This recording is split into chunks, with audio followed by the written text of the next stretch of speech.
Mentoring class, it's Kim Allen. Today I'm going to do my persuasive speech on reasons for adopting a rescue dog. First I want to introduce my neighbor, Kevin. Hello.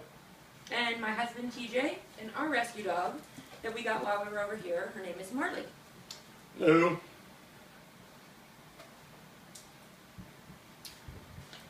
So, when you adopt a pet from a shelter or a rescue group, you'll give a dog a second chance at finding a home.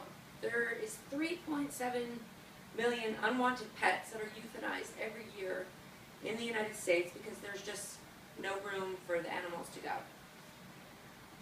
According to a survey released by Hearts Corporation, 60% of pet owners hope to adopt their next dog or cat from a rescue organization or animal shelter.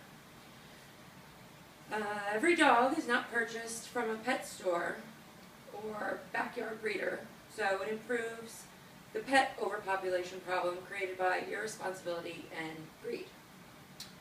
Adopting a dog from a no-kill shelter can free up space for older or special needs pets so that many pets may not find new homes before the end of their natural lives. There are also plenty of animals to choose from at shelters. They come in every age, shape, size, coat, color, breed, mix. You can even find purebreds. If you go to rescue organizations, they usually have their own little groups for purebred dogs, if that's what you're looking for. So if you just look, you can find the exact dog that you want. Compared to the cost of purchasing a pet, adopting one from an animal shelter is relatively inexpensive. Plus, if you get a slightly older dog, there's a good chance that they're fully vaccinated and neutered as well. Adopting an older pet allows you to skip over the time-consuming, often frustrating puppy stage of development, including chewing, going to the bathroom in the house. We've had to do that with Marley.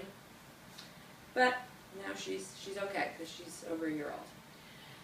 Depending on his or her background, your older pet may already be housebroken and know basic obedience commands like sit, stay, down.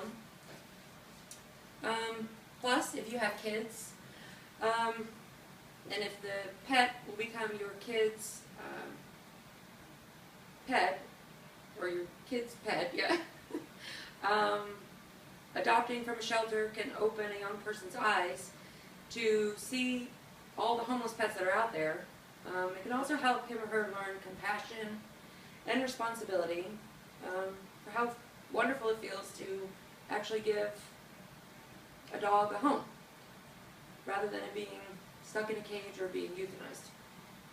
An older adoptive pet can be the perfect companion for an older person because they're less active, not the puppy stages, so they're better for older people or just people who just don't want to be bothered with a puppy. An adopted pet can enrich your life in many ways, both big and small.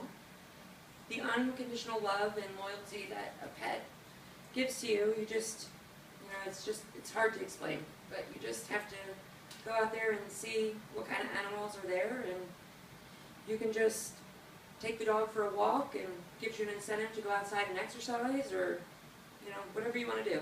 Pet's always there to just kind of follow your lead.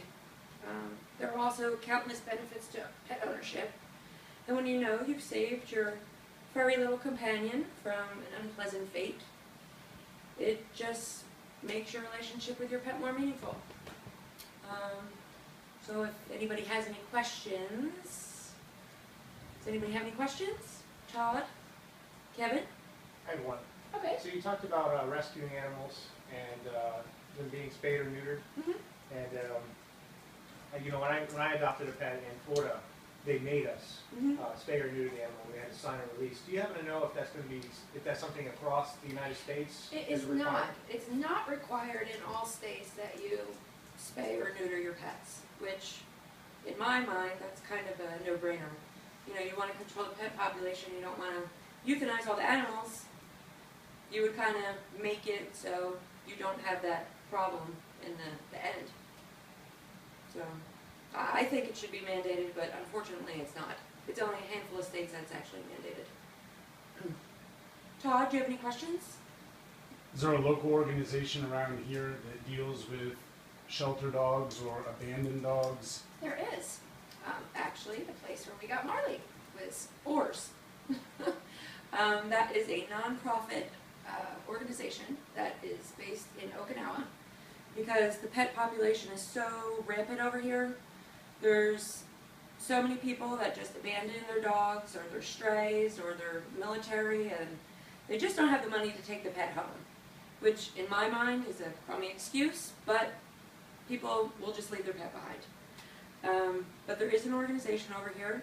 Whether you adopt your dog or not from Oars, they will take the dog back because they know that somebody will eventually take the dog back to the States with them. Oars is a great organization. Couldn't be happier. You know, their adoption fee was, you know, fairly reasonable, and, you know, we got a happy-go-lucky puppy from it who was abandoned in a field at the age of 6 weeks old, I believe it was. So her and her brothers and sisters were just kind of left to, you know, fend for themselves, but some lovely person from Oars adopted them or fostered them, and we adopted her when she was 2 months or 3 months old. So we've had her ever since. Is there a higher rate of disease or sickness between kennel puppies and breeder puppies? You know, I did a little bit of research on that, and I did notice that For puppy mills, having dogs with disease or any kind of hereditary, you know, abnormality, it would be more than likely in a puppy mill dog because they are so close together when they breed, and after the mom dog cannot breed anymore, they just discard her. So honestly, in my mind, at least when the dogs are in a shelter, they're kind of spread out a little bit more, but if you ever go to a puppy mill, you know, they're stacked 4 in a cage on top of each other. So that is my reason and rhyme and reason behind adopting a rescue dog. That's all we've ever done, and couldn't ask for anything more. We got 2 wonderful puppies. I got one back in the States, but she's a little too old to bring over here with us, so we will go pick her up from my father. That's where she's staying right now. But I couldn't ask for anything more. They are definitely part of my family, and they're my 2 girls, and I love them to death. So that is my speech about rescuing an adopted dog.